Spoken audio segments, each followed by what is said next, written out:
Ah, November. That magical time of the year that every whitetail hunter waits for. And when a hunter says November, what he's really saying is the rut.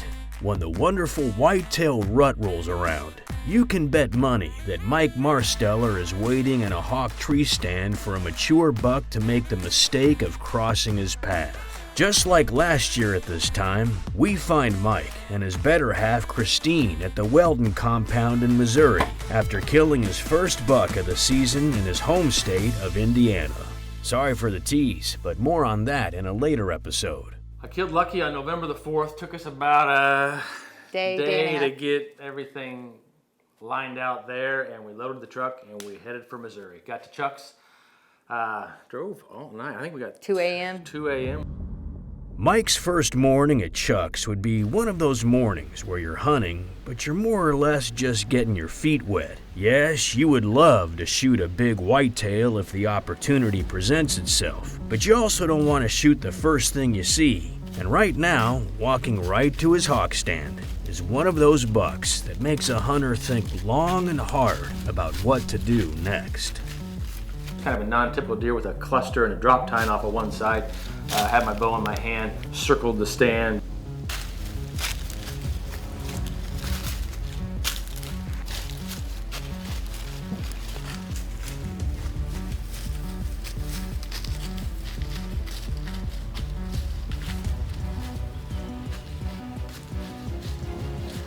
Well, I had to talk myself out of that one. That's a cool buck with that drop side on that unique looking side. But after I saw him, I'm pretty sure that's a buck we saw last year. As a 2-year-old, he had 2 little drop tines.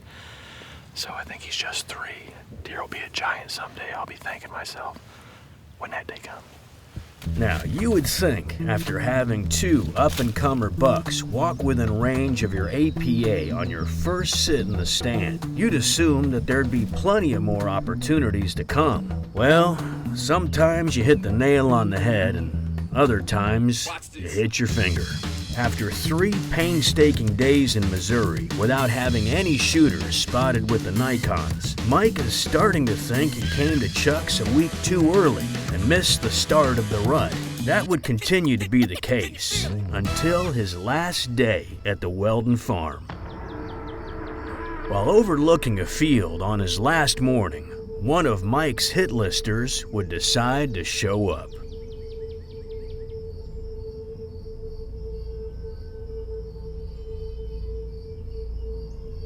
Mike would make a few calls in hopes of getting this buck's attention.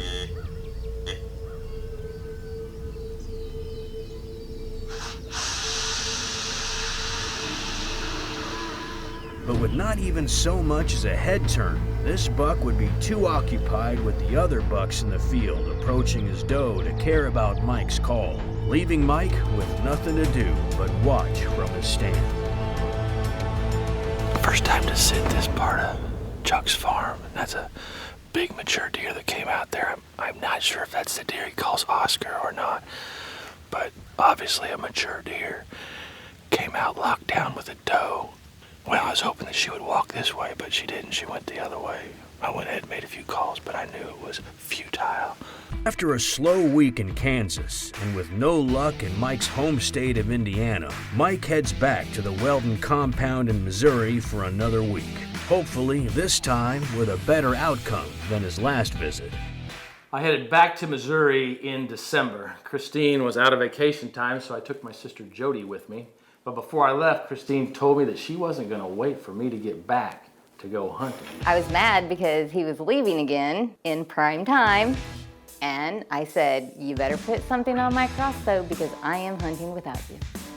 Now that late season has arrived, these Missouri bucks' mindset is switched from where are the ladies to where is the food. But Chuck did his homework in the off-season by planning enough Whitetail Institute to keep the bucks on his farm and off the neighbors. Chuck knocked down some standing corn and brushed in a ground blind several days before I arrived, and the deer were just wearing it out. The very first sit that we had in there, I had an encounter with a 10-point.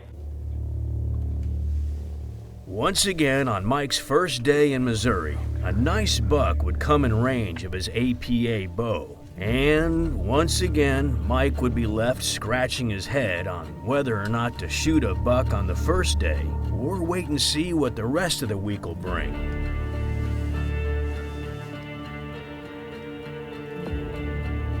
But after a while of glassing with his Nikons and debating with himself on what he should do, Mike realizes that this 10-point is all broken up from this year's rut. And with it being a younger deer, Mike would give him a pass. He had broke several times. Had he not broke those times, even though he probably needed another year late in the season like that, he would have been in trouble. Was he 2.5? Oh, Chuck's deer, 2.5. That night, Mike would pull one of Chuck's Reconyx cameras in the area of the farm that hasn't seen any pressure since Mike's last visit over a month ago. The photos from that card would reveal that several mature bucks were still in the area.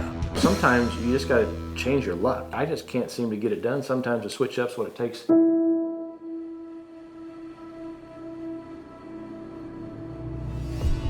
The next morning, Mike and his sister would head to the timber to try their luck in a hawk stand, and it would turn out to be his best morning yet when a tempting 8-point would decide to show up.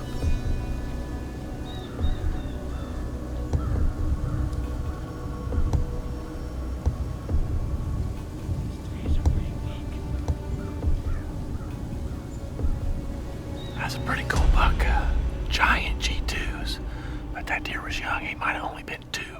Great buck for a 2-year-old. He's going to be a giant someday. Second trip here to Missouri. It's December the 13th. Second day here of our second attempt. Try and fill this buck tag here. For the last few days, Mike Marsteller has been in Missouri for the second time this year at the Weldon compound in a last-ditch effort in late season to fill his bow tag. Pretty cool buck. Giant G2s. But that deer was young. He might have only been 2. Great buck for a 2-year-old. He's going to be a giant someday. In the past, Missouri has been a struggle for Mike. Last year, after a few long days of hunting, Mike would head to a new lease of Chuck's for what was more or less a scouting mission, only to have a big 8-point come to the edge of the field. After some sweet talking from Mike, this buck would come within 25 yards of his hawk stand, giving Mike the shot he needed. Just filled my Missouri tag on a giant 8. Only the story did not end that day. Mike would be unable to find his buck that week, so he'd leave the Weldon farm empty-handed. After 5 days of looking for this deer, I leave Missouri with a heavy heart. Weeks later, while out quail hunting, Chuck's dad would come across Mike's buck. Well, what was left of it anyway. Not the way anyone wants to find a deer, but nonetheless, it allowed Mike to finally punch his Missouri tag. Here he is after the taxidermist put him all back together. As big as 8-point as they come. I thank Chuck for pointing me in the right direction, his dad for being there in the right spot at the right time, and this great dog here for finding him for me. Mike knows that if you sit long enough, a shooter is bound to mess up, giving you that opportunity that you've waited for all season. Mike would head back to the cut cornfield, where he encountered a young 10-point a few days earlier. Only, Mike wasn't the only hunter that day that thought a cut cornfield would be a good place to shoot a buck. Well, as you can see, this hunt is not getting off to a very good start. Chuck knocked this corn down 5 or 6 days ago. I went to a lot of trouble knocking a lane of corn down behind the blind so we could sneak in without stinking the place up, and I had to run across the plot to catch those 2 yahoos that walked across and stunk the whole place up. So anyway, the good news is they did not walk through the timber, and that's where the deer are all bedded. So hopefully the lure of this wonderful plot that Chuck's has will outweigh the smelly steps of the trespassers. Well, Mike would hope that after a stressful week of sitting and waiting for a buck to come in, that he'd finally have an encounter with a mature buck.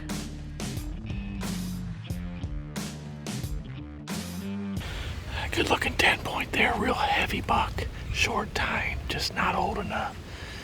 Tempting here with time running out in Missouri, but definitely the kind of buck you want to let walk, see what he is next year. Well, unfortunately for Mike, that story would never unfold for him in Missouri this year.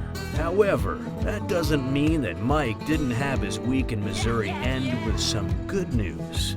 Over the next 10 days, we saw a couple bucks that were interesting, but yet too young. But the most important thing that happened that week was on December 17th, when sitting in the blind, I get a text from Christine that says, OMG, I just killed a buck. What once was a story about Mike Marsteller's last-ditch effort to punch his last season tag at the Weldon compound would all change when Mike received a text from Christine saying she had just shot a buck. Christine's at home. She went on a solo hunt tonight. Just sent me a text. Says she just shot her biggest buck ever. Pretty exciting stuff here. She got her fix. Now we gotta figure out how she's gonna get it. I was freaking out and excited. Not that I was surprised, I was just excited. My hunt pretty much stopped that evening because it was massive texting and excitement. For those that don't know, Christine Taylor is Mike's better half and is the one that has to film Iron Man Mike Marsteller all year. Now, she's also probably the only person that likes whitetail hunting more than Mike. Ever since Mike introduced her to the sport 3.5 years ago, she has been hooked. Now, after 3 seasons of being right by Mike's side, learning all she can about hunting whitetails, He's taught me everything I know about hunting, so I can give him credit for all of that, yes. You can take credit for everything that's about to follow up right here. this would be Christine's first time in the stand without Mike by her side. But don't think that this is her first rodeo either. Over the past 3 seasons, Christine has shot her fair share of does with her crossbow, and in her first season ever of hunting, she harvested her first buck. She came, she learned from the best, and she got her whitetail fix. Buck, finally. And I smoked him with this Wicked Ridge. What a blessing. So I'm in the stand for a little while, maybe half hour, and I see 2 bucks. And my first thought is, oh crap. My second thought is, I'm just gonna let him walk. And then my third thought was, no, I'm not. I can do this. I got this. So when I saw the 2 bucks, I immediately knew the first one because it was one we've seen pictures of all season, and we had named him Jackal because he's super wide, but he's really messed up on one side. And then the other deer, the other buck that was behind him, I didn't know him, but I obviously knew that it was a shooter as well. So they decided they were gonna follow the same line as the does from behind my stand, so I had to turn around. And by the time I got turned around, Jackal was already past my shooting lane, but I was able to grunt the second deer to a stop, and I was able to pull the trigger.